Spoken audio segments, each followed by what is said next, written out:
Hi, Chris here, and welcome back to Adaptation Theory, where we look at movie adaptations and I fill in the gaps that were missing from the source material. Today, we're going to be looking at Disney Studios' adaptation of Hans Christian Andersen's short story, The Little Mermaid.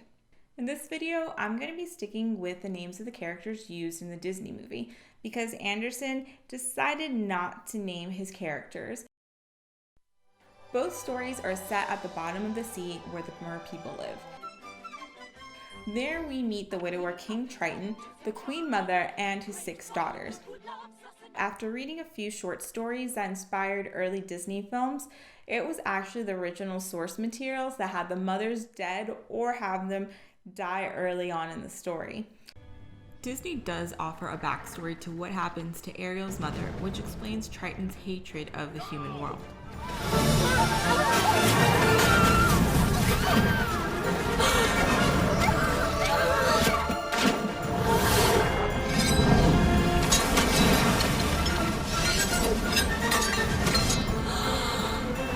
Somewhere in the chaos, Queen Athena is lost to us. Athena!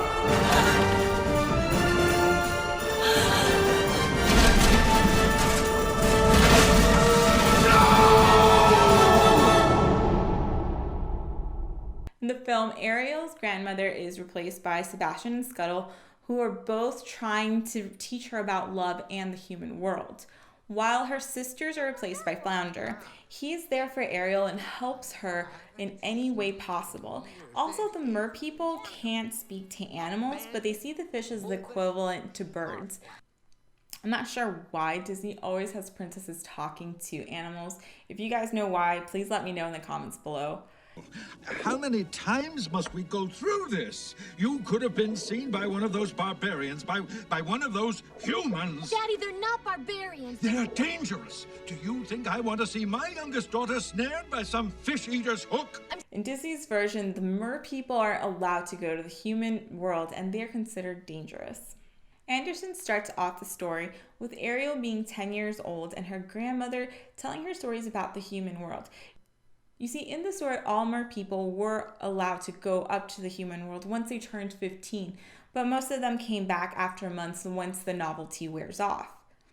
Ariel and her sisters promise to tell each other about their adventures when they go up to the human world. Disney paints Ariel as a hoarder in her hidden grotto, but really that's her sister. She's more of a minimalist. Each sister has their own little garden that they put their collections of human treasures, and they also plant flowers. Except for Ariel, who only has a massive marble statue of a young prince surrounded by flowers. I can only assume that's the statue of Prince Eric's father because she says it looks exactly like him 5 years later.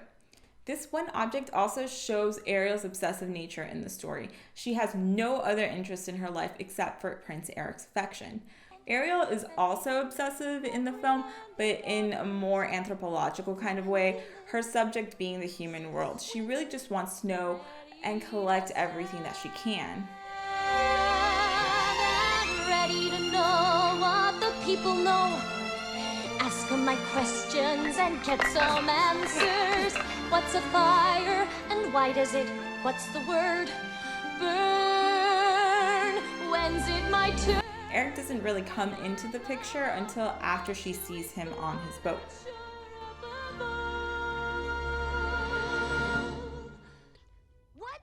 On a side note, how did Flounder get that marble statue into Ariel's hidden grotto? He could barely shimmy through a porthole, and you expect me to believe that he dragged this marble statue without being seen? In the movie and story, Ariel saves the prince from drowning when his boat is shipwrecked, but that's where the similarities end. In the movie, Ariel sings to Eric when she leaves him on the beach shore and he only remembers her voice. Ariel then impulsively turns to the sea witch after she argues with her father, showing her immaturity with major life decisions. In the story, Ariel leaves Eric on the shore and hides until a young nun from a convent finds him. This makes Eric think that the nun is the one who saves him. Oh, she's got it bad. What? What has she got? Isn't it obvious, Daddy? Ariel's in love. Ariel? In love? Ariel is so lovesick that she stops tending her garden and eventually tells one of her sisters what's really going on. But then she tells a friend, and then they tell a friend, and then eventually somebody decides that they should go visit the sea witch. Fun memory fact from the stories: merpeople have no souls. Fun mermaid fact: merpeople have no souls and can live up to 300 years old, and they then become sea foam. According to Ariel's grandmother, humans have shorter lives but have immortal souls because they can go up to heaven. The only way that a mermaid can have a soul is if a human marries them with their parents' blessing. They also can't cry for some reason. Ariel goes to the sea witch for a potion so that she can become human, but Ursula's motives in both mediums are different. Wasted away to practically nothing. Banished and exiled and practically starving. In the movie, Ursula wants power and revenge for being banned from the kingdom. In the story, Ursula treats this as a business transaction and makes her terms and conditions pretty harsh compared to Disney's version. If he does kiss you before the sun sets on the third day, you'll remain human permanently. But if he doesn't, you turn back into a mermaid, and you belong to me. Ariel agreed to the following. She can't transform or see her family. Every time that she walks, it'll feel like her feet are being stabbed by knife blades. And lastly, there isn't a time limit to how long it takes for her to win the prince's heart. But if the prince marries somebody else, Ariel's heart will break the morning after the wedding and she'll turn back into sea foam. Which proves that you should always consult a lawyer before signing a binding contract. Oh, and there is one more thing. We haven't discussed the subject of payment. You can't get something for nothing, you know. What I want from you is your voice. The price for all of this was her voice in the movie. In the story, Ursula cuts out her tongue and makes her suffer when she's being transformed into a human. But without my voice, how can I... You'll have your looks, your pretty face. And don't underestimate the importance of body language. If Ariel has the ability to mesmerize men with her voice, then she wouldn't really have to work that hard to charm any man. Voice? I can't get it out of my head. I've looked everywhere, Max. Where could she be? There's a lot of debate about this part of the story because it can be interpreted that as long as a woman remains attractive, then a man will eventually fall in love with her regardless of her personality. I, on the other hand, look at the scene as Ursula putting Ariel on a level playing field. In mythology, mermaids lured sailors to their deaths using their beautiful voices. If Ariel has the ability to mesmerize any man with her voice, then she doesn't really need to try very hard to charm anyone. By stripping Ariel of her superpowers, then that means that Eric would have to fall in love with her as a person and accept all of her flaws. Quiet, Max. What's gotten into you, Bella? Oh, I see. In both medium, Ariel is found by Eric after she becomes a human. Ariel is trying to charm her way into Eric's heart, in one story for a kiss and the other for hand in marriage. Yes, I commissioned it myself. Of course, I had hoped it would be a wedding present. Oh, come on, Grim. Don't start. Look, you're not still sore because I didn't fall for the Princess of Glowerhaven, are you? In Andersen's story, Eric's parents want him to go to a neighboring country and marry the princess. You're the one I've been looking for. What's your name? What's wrong? What is it? You can't speak? Oh, then you couldn't be who I thought. He's willing to settle for Ariel because she resembles the nun that he thinks saved him. Don't worry, I'll help you. Come on, you'll be okay. He also does this thing where he calls Ariel his dear little fondling and that he would always keep her.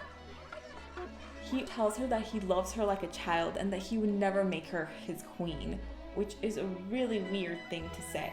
Working out according to my ultimate design. Soon I'll have that little mermaid and the ocean will be mine. Disney has Ursula disguise herself so that she can trick Eric into marrying her. I guess that you can say he was catfished. Yeah, sorry. The only way that he can escape this trance is by Ariel breaking the seashell. Eric and Ariel kill Ursula and free Triton from his spell. They then presumably live happily ever after. It's a little more complicated than that in Andersen's tale. Eric and Ariel set sail to the neighboring kingdom. When Eric meets the princess, it's none other than none that he thinks saved him. Eric decides to marry the princess and tells Ariel that she can live in the castle with them. Congratulations, my dear. We wish to be married as soon as possible. This afternoon, Grimsby. The wedding ship departs at sunset. On the day of the wedding, Ariel is also the one to hold the princess's train as she's walking down the aisle. Ariel knows that once the sun touches her skin that she will turn into sea foam, so she decides to dance the night away. I mean, what else can she do? Ariel's sisters visit her on what we presume is the last night she's going to be alive. Her sisters made a deal with the Sea Witch to help save Ariel's life. They cut off their own hair in exchange for a dagger that Ariel's supposed to use on Eric. Her sisters tell Ariel that she needs to stab Eric in the heart, bathe her feet in his warm blood, and then she'll return back to Mermaid and still live 300 years. As dawn began to break, Ariel stood over Eric's body, but she just couldn't do it. So she throws the dagger over the ship and she throws herself as well. There are some religious undertones in The Little Mermaid. Since Ariel endured suffering and was loyal to Eric before her death, God decides to make her one of the daughters of the air. These are spirits that have no mortal soul, but they can earn one by doing good deeds. After 300 years of good deeds, they are given an immortal soul and then go to heaven. Unfortunately, one way that their trial is shortened is by passing through people's homes, and if a child does a good deed, then a year is taken off of their trial. But if a child does something naughty, then a day is added for every single tear that the mermaid sheds. So she's going to be waiting around for a while. Now, to answer which was better, the book or the movie, I have to say the book. In both stories, Ariel has to give up a part of herself in order to fit into societal norms, and she hopes that she will then be worthy enough for Eric to love her. They don't like a lot of blabber. They think a girl who gossips is a bore. Yes, on land it's much preferred for ladies not to say a word, and after all, dear, what is idle prattle for? Come on, they're not all that impressed with conversation. True gentlemen avoid it when they can. But they dote and swoon and fawn on a lady who's withdrawn. It's she who holds her tongue who gets a man. Come on, you poor unfortunate soul! Ursula becomes the female symbolism of society, telling Ariel what she needs to give up in order for her to get what she wants. Eric, on the other hand, symbolizes the male part of society and shows what he's willing to accept in a partner. In both scenarios, he accepts Ariel's muteness because she's naive and beautiful. Ariel's focus is so narrow that she ends up losing herself, and she recklessly gives up her independence because of an infatuation that she has with someone she doesn't even know. I love that Disney always attempts to give their stories a happy ending, but the reality is that you don't always get what you want. Besides the physical transformation that Ariel goes through, she has no redeeming qualities besides her looks and her singing in the movie. She is self-centered and doesn't really show any remorse when her family is suffering because of her decision. Ariel probably doesn't care because things just seem to work out in her life. In Andersen's tale, Ariel risks everything and loses it all. But she has a silver lining by being a good person in the end and has a way to redeem herself. She could have easily killed Eric with the dagger that her sisters gave her, but she realizes that she can't be mad at Eric for not loving her the way she wants him to. Andersen has a running theme of unrequited love in his stories, which he draws from his own experience. But this self-denial often leads to a reward at the end, making this more a cautionary story than a fairy tale. But then again, that's just my theory. What do you guys think? Let me know in the comments below what was your favorite, the short story or the movie, and which was your favorite part. This one's mine. I use it on behalf of the miserable, lonely, and depressed. Pathetic. Poor unfortunate souls in pain, in need. This one longing to be thinner, that one wants to get the girl, and do I help them? Yes, indeed. If you guys are interested in reading The Little Mermaid for free, check out the link in the description below. Please don't forget to like and subscribe. Thanks for watching.